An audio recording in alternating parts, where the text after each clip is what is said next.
why do people want to be descendants of apes? That's a good question, isn't it? Do you want to be a descendant of ape, or would you rather be created in the image of God? I mean, is there a choice? I mean, really, it's so ridiculous, isn't it, to think that people would want to be descendants of apes rather than made in the image of God. But that's in fact what we're told today in prominent publications like National Geographic and documentaries on television and in our schools and our universities. But you know why people want to be made in the image of apes rather than in the image of God? Because if God is our maker, He is also our owner, and we're accountable to Him. It's like this: if God made me, He owns me, I'm accountable, He sets the rules.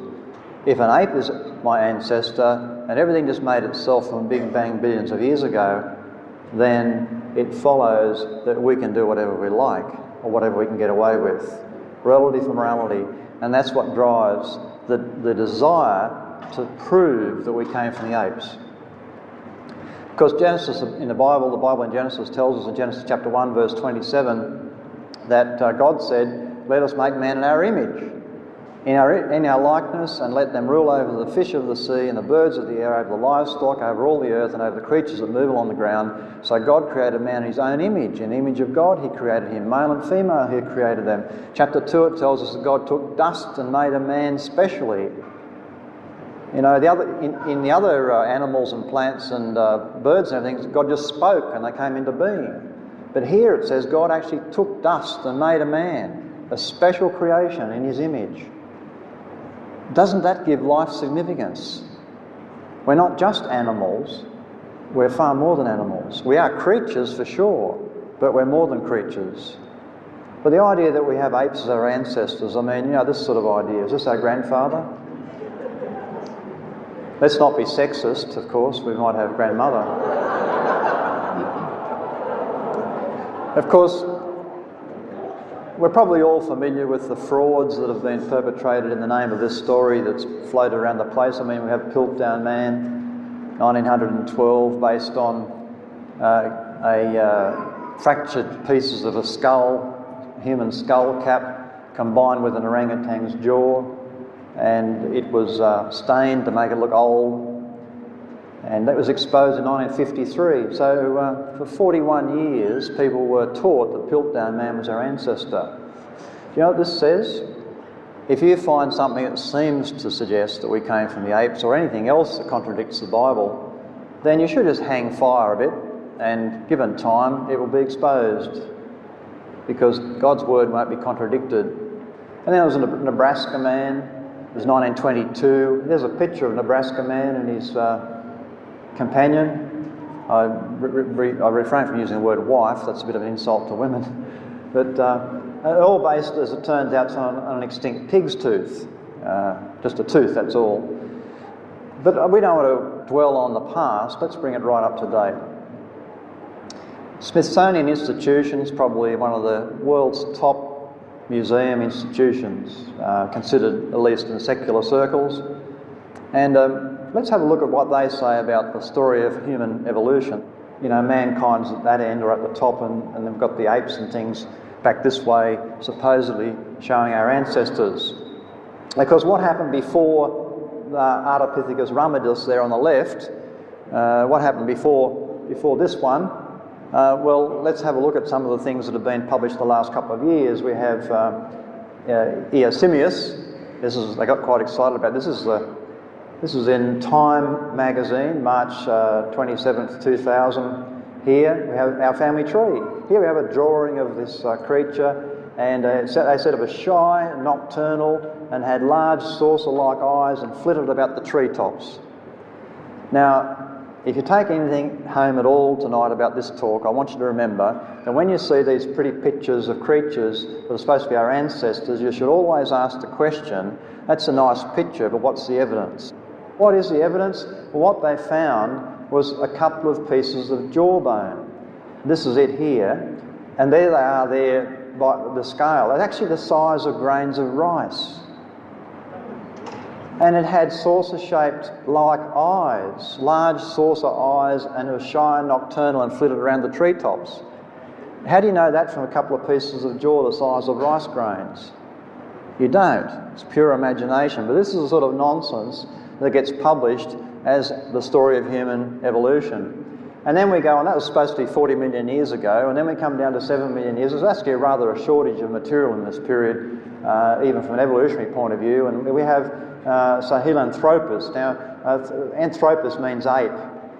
And Chadensis comes from Chad, right? So it's the one from Chad, and we had this supposedly human-like features that had, a more upright face, supposedly, and the canine tooth was supposedly more human-like than some of the apes and things. And because you sort of look at a chimpanzee, and there's a bit of variety in chimpanzee skulls, and it's pretty much like a chimpanzee. And they said, oh no, it's more upright sort of here than a chimpanzee. Well, this was Brunet and others, a couple of French paleontologists, and you can completely refute the whole evolutionary story just by reading evolutionists, because there's no honour amongst, no, I was going to say there's no honour amongst thieves, that might be a bit strong, but they all fight one another all the time, because if you can get your name on something that's our ancestor, there's kudos in that. But if you don't have your name on something that's our ancestor, there's no kudos in that. So they're all fighting one another to sort of push the other competition out of the scene, you see. So you just got to read the different evolutionists to see that they really don't stack, and none of them stack up. I agree with them all.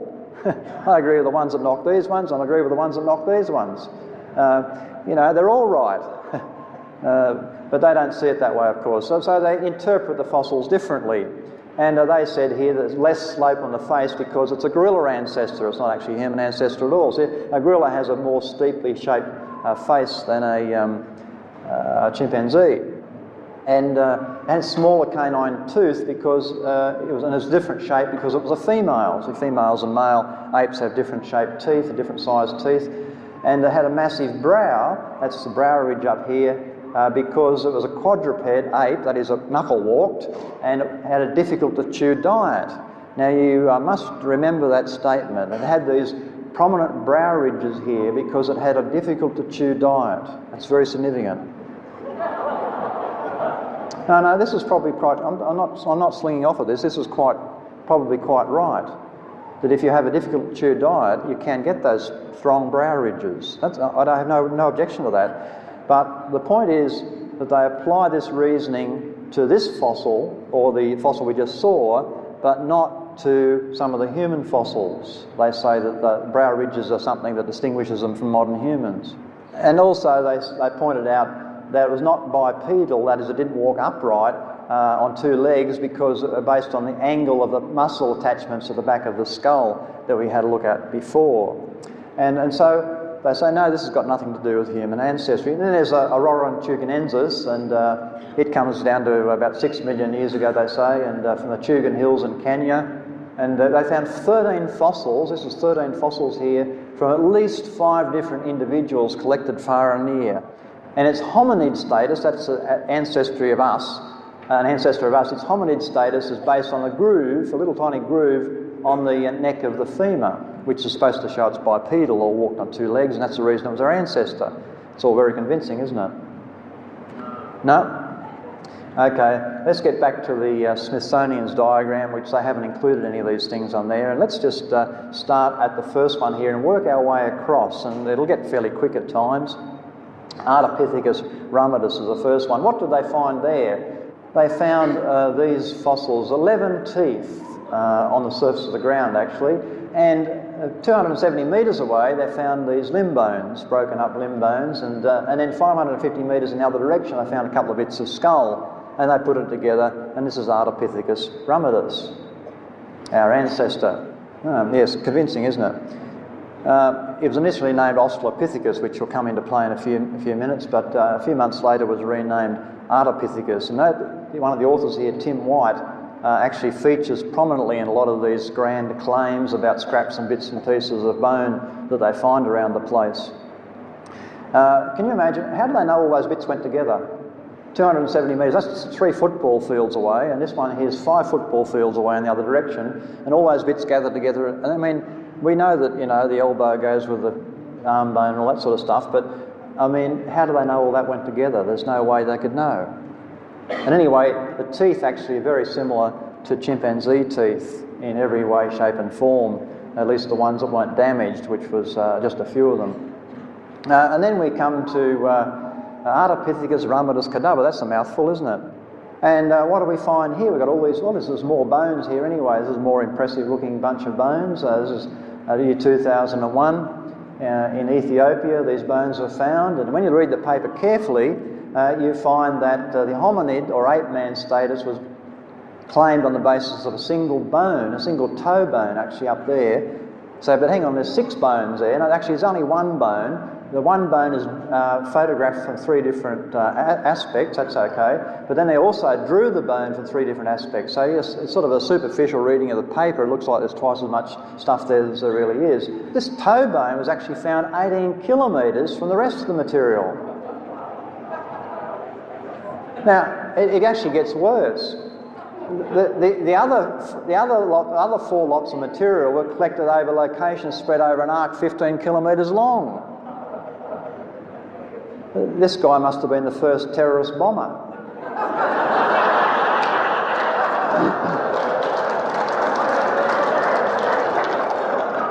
And he was holding a hydrogen bomb when he went off. And one evolutionist, in fact, said, "Few sciences produce such abundant returns from so few fragments of fact as paleontology." That's, I can hardly agree more. So let's have a look at this. Let's get rid of this fellow here. It's pretty fanciful, like that. And anyway, and then we get on to the Australopithecines, Australopithecus afarensis. Lucy, everybody's heard of Lucy, haven't we? Yeah, Lucy. Lucy's probably the best known fossil. And there's other ones, Australopithecus unamensis and Australopithecus africanus, and there's different people that discover the different ones. They sort of fight for the status of their own fossil. But what do we find? We go to a museum and we find Lucy is drawn with human-like fingers and sort of looking forward, and then we have toes here, just like a human foot and everything. And wow, that's pretty impressive. That's our ancestor. Wow, and kids walk past seeing this and they're convinced that we have these ape ancestors. And what's the question we should ask again? What's the evidence? Okay, here's the evidence. Notice the toe bones. Oh, they're not there. Well, how do they know that their feet are like that? Well, actually, what happened was they found some footprints, and the footprints were dated according to their dating system as the same age as Lucy, or Lucy's type. And you see, humans weren't around then, they say, so these footprints they look like human footprints, these footprints, but they weren't human footprints because human footprints weren't around then, you see. So they must have been made by Lucy's kind. So we put human feet on Lucy. Simple. But hang on a minute, if they were sort of human-like, the footprints look like human footprints, wouldn't it be more reasonable to suggest that meant humans were around then, rather than to put human feet on Lucy? And in fact, the bias in the reconstruction of these things is really almost unbelievable. This is one of the skull of Australopithecus afarensis, Lucy's type, and this was what they drew her looking like, in National Geographic. And the artist that drew her this way, or drew it this way, said this: "I wanted to get a human soul into this ape-like face to indicate something about where she was headed." You see what I mean? The artistic ape-like reconstructions to make it look like something that it really isn't. In other words, the idea of evolution is assumed and drawn into these drawings and things to make it look like they're our ancestors. Now, the skull actually had 60 fragments, and Bill Kimball, this one that we're talking about here, and they had to clean around it and put it together. And there are no bones found below the neck, below the head rather, but it was assumed to be an afarensis male, Australopithecus afarensis male. And the National Geographic article was written by Donald Johanson, the fellow who discovered the fossil. Now notice something here. This reconstruction has human-like eyes. You know that apes do not have whites in their eyes. Do you know that? Only humans have whites in their eyes. You have a look into an ape's eyes next time you see one in the zoo. They do not have whites in their eyes, but this was drawn with whites in the eyes and that sort of knowing-like look of a human. How did Lucy walk? Did she have human feet? How did she walk? Stern and Sussman, they did a very thorough study of this issue, and there are other Australopithecine fossils which are categorised as same species as Lucy, and they found with these other fossils the fingers are curved, not like human fingers. You look at your fingers, are they curved? Ape fossils are curved. Ape fingers are curved for grasping onto branches and things. And also they found the toes were curved. Now, do you look at your toes? Are your toes curved for grasping onto branches? No, they're not like human toes at all. And also the heavily muscled hands and feet. Our hands aren't heavily muscled. That's why we can do a very fine work like art and that sort of thing and play the piano. But apes' hands and feet are heavily muscled for grasping onto things. And the knee structure is compatible with life on the trees, not life walking around on the ground on two legs. And the pelvic muscle attachments are consistent with a stooped posture, whereas a human has muscles that run down the side, so we get the stability in walking. And upright walking would have been bent-kneed like this if they walked upright at all. They would have been walking like that. But also the angle of the femur to the knee and the bottom of the leg and everything was ape-like, not like humans. And in fact, that's why apes' legs are sort of out there like that, and they have to walk like this, you know. Whereas, because our legs are more underneath, so we can walk without having to do that. Because we're made to walk upright, whereas apes are knuckle walkers. And there's so much evidence that these things did not have human hands and feet at all and did not walk upright. In fact, recently studies have shown that Lucy's kind, Australopithecines like Australopithecus anamensis, Australopithecus afarensis and so on, their structure of the bottom of their bones and their wrist, this bone down here, shows that they were knuckle walkers. They were not upright walkers at all. And they've got special sort of locking device in the wrist so they can knuckle walk. And these both these type fell in the gorilla category in terms of the structure of a gorilla's wrist. And so, you know, these things do not fit as human ancestors at all. They measured the shape of the wrist bones and showed that Lucy's type were knuckle walkers similar to gorillas. Charles Oxnard did a thorough study of these Australopithecines, and he did all sorts of measurements, put them into a computer, basically used a computer program to actually sort out all the information to see where things lay. So instead of just having a look at them, well, that's an interesting bone, that's our human, that's our ancestor, can't you see it? Instead of just having an eye full of it and saying that's our ancestor, he actually measured things, this is real science actually, measure it, put it into a computer program, a statistical program, and ask the program, where does these things lie? Are they human-like? Are they ape-like? Or where do they stand? Are they between chimpanzees and gorillas and humans, or are they somewhere else? And this is what he said. In each case, although the initial studies, that is the eyeful, you know, having a look at it, and some descriptive thing, the initial studies suggested the fossils are similar to humans, or at the worst intermediate between humans and African apes. Study of the complete evidence, that is what he's done, readily shows that the reality is otherwise. These fossils clearly differ more from both humans and African apes than these two living groups from each other. The Australopithecines are unique. In other words, he says they're not intermediate between apes and humans, they're off in another direction, further away than we are even from the apes. And so they're just completely out of the ballpark. And so we can take our little diagram here again, and Australopithecus we're looking at, this one, Lucy, and these other ones here, these are the ones we're talking about here. And we can wipe them off. Quickly disappearing, isn't it? What about these ones here, Paranthropus and so on? Actually, Paranthropus boisei used to be called Zinjanthropus, and then it's had several names actually. This is the latest name for it. And some of you might remember Zinj. Zinj was a famous fossil, supposedly our ancestor at one stage. They're actually regarded as often a side branch anyway by the evolutionists, so if the Australopithecines are off the track, they're even further off the track. Well, we're quickly wiping them out. Australopithecus gahi. This is one of the most recent ones. And the status of this fossil is based on teeth. Basically, here these teeth, a bit of jaw and a couple of scraps of a skull. And so let's wipe out the imagination. That's what they got, and put those together. And the authors milked a list of 39 characteristics of Australopithecus gahi, mainly fine details about the teeth. Well, they didn't have too much more than teeth, actually. A fair few teeth there intact, but the rest of it's bits and pieces.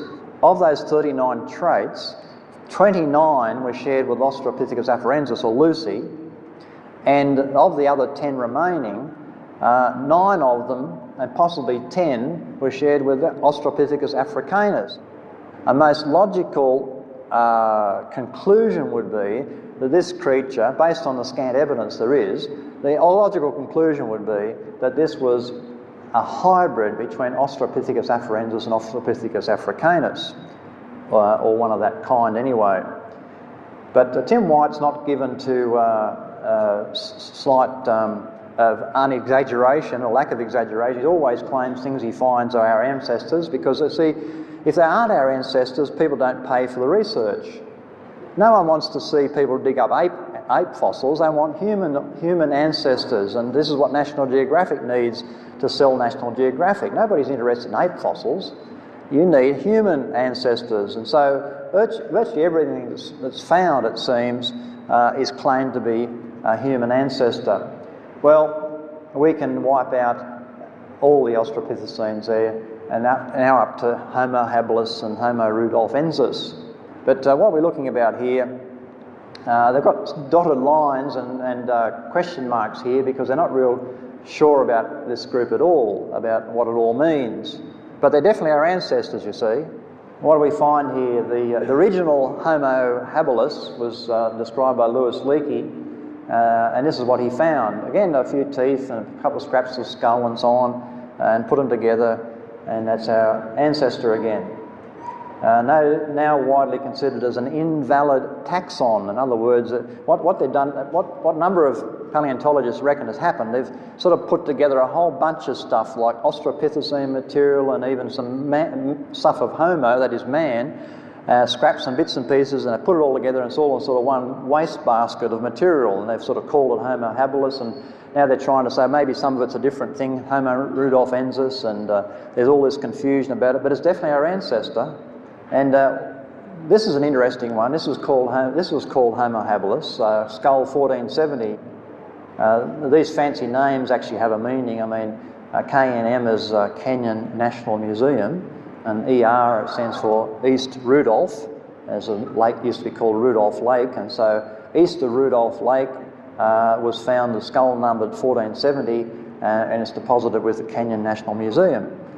Now, that skull actually looks rather human, don't you think? Especially if you consider that the base part of the skull actually isn't attached to the top part. This actually has to be sort of attached. It's floating. This bottom, the top jaw is actually floating. It's not actually attached to the top part of the skull, and so you can easily attach it and put it a straight up and down face, exactly like a modern human.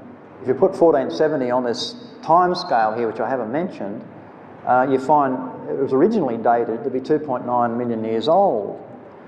Well, because of the dating that had been done before the skull was found, actually said it should be about that age. But then the problem is, if that's a human skull sitting there at 2.9 million years before these ancestors, well, it sort of doesn't make them our ancestors, does it? So what do we do with that? Well, there was a great to-do about this, and over about a 10-year period, the thing was finally redated, and they just shifted it over here. And so there it sort of can fit better in the evolutionary story. But anyway, 1470, here's a close-up of front view. Now, Richard Leakey was responsible for skull 1470. And then we have it drawn, again in National Geographic here. And of course, there's no reason to draw this other than a normal human being. But notice the nose on this reconstruction. Do you ever see any humans with a nose like that? That's an ape nose.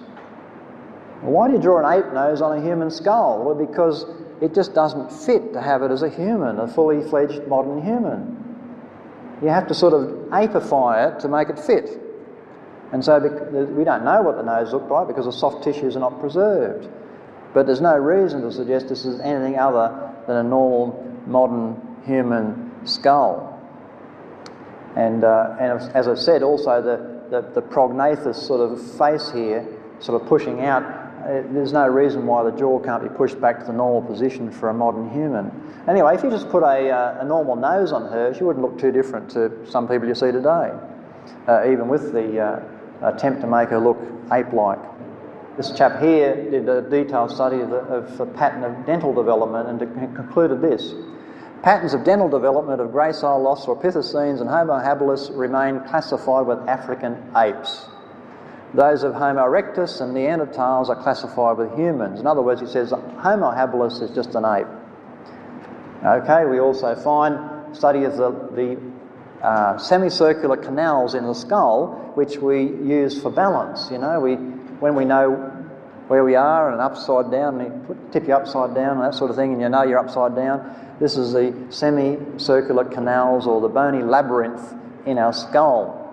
And a study of these using scanning X-ray type approach by Fred Spohr and colleagues, they found that Australopithecus africanus, Australopithecus robusta were similar to great apes. They did not walk upright, whereas Homo habilis is even less bipedal than Australopithecines, so it was even less likely to walk upright than the Australopithecines.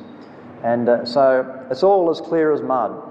In fact, it's so clear, the Smithsonian said, it's not yet entirely clear which of the two species, Homo habilis and Homo rudolfensis, led to the later species in Homo. One of them must have, because they're the only candidates, you see.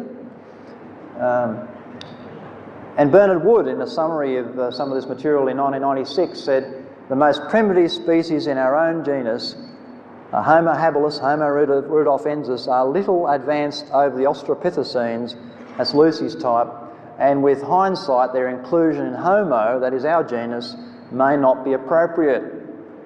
That was 1996. 1999, Wood and Collard, in a review of the human genus, Homo genus, they said this, it's even stronger.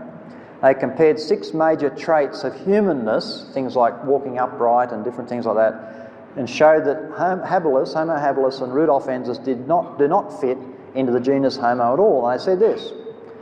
They said, we recommend that, for the time being, both Homo habilis and Homo rudolfensis should be transferred to the genus Australopithecus, which are just ape creatures. Not apes, but ape-like creatures. And so, back to our diagram again. What do we do now? Well, we wipe them out too. Getting interesting, isn't it? Okay, now we end up with Homo ergaster. Who's heard of Homo ergaster? Not many people. Most people have heard of probably Homo erectus. Have you? Homo erectus, the upright man. Well, Homo ergaster is basically just recently sort of brought about as being African Homo erectus. They decided that the African version of Homo erectus should be called something different to the Homo erectus elsewhere, except that just recently they found skeleton or fossils in Africa which are just the same as the Homo erectus found elsewhere. So now it's all back in the melting pot again, and they reckon that they probably should scrap this and just call them Homo erectus. So we're sort of back to scratch again on this one. But so we can treat Homo erectus and Homo ergaster as basically the same type. And what we're looking at here is a Homo erectus skull, and they are a bit different to a modern human skull. You have this bun out the back, sort of protruding out the back compared to a modern human, and you have these eyebrow ridges, these supraorbital sort of projecting brow ridges up the top here. And a more massive jaw. Remember earlier, one of the evolutionists said that one of the fossils could have had the brow ridges here because of what? A heavy diet, where they've got to do a lot of chewing. Or maybe these are actually just humans that had a really heavy chewing diet. And if it's good enough for the evolutionists, it's good enough for anybody else. So why apply that sort of reasoning to the ape fossils when they want to get rid of them? They don't apply it to looking at the variation in the humankind. And in fact, we find with Homo erectus, we find many attributes of humankind, like the brain size within the modern range, on the lower end of the modern range, but within the modern range, the skull is almost identical to Neanderthals in shape. The body from the neck down is very modern, hardly distinguishable from modern human. Controlled use of fire, made tools, and they buried the dead, and even in cremation. And many other attributes show that they were people. And so we can work these in too. And what we do, we take Homo erectus, and it's part of Homo sapiens.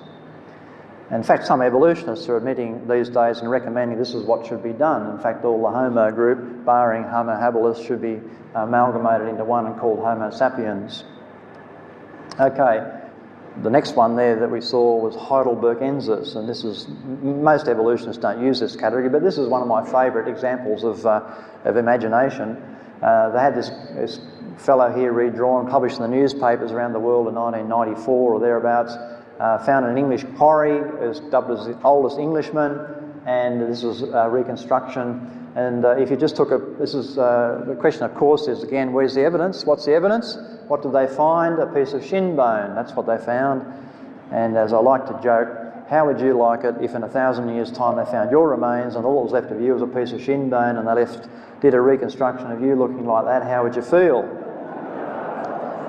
Because that's what they've done. It's just an ordinary piece of human 6-foot-tall male shin bone, and because you make it look brutish, so it's not British but brutish. Sorry, Andy.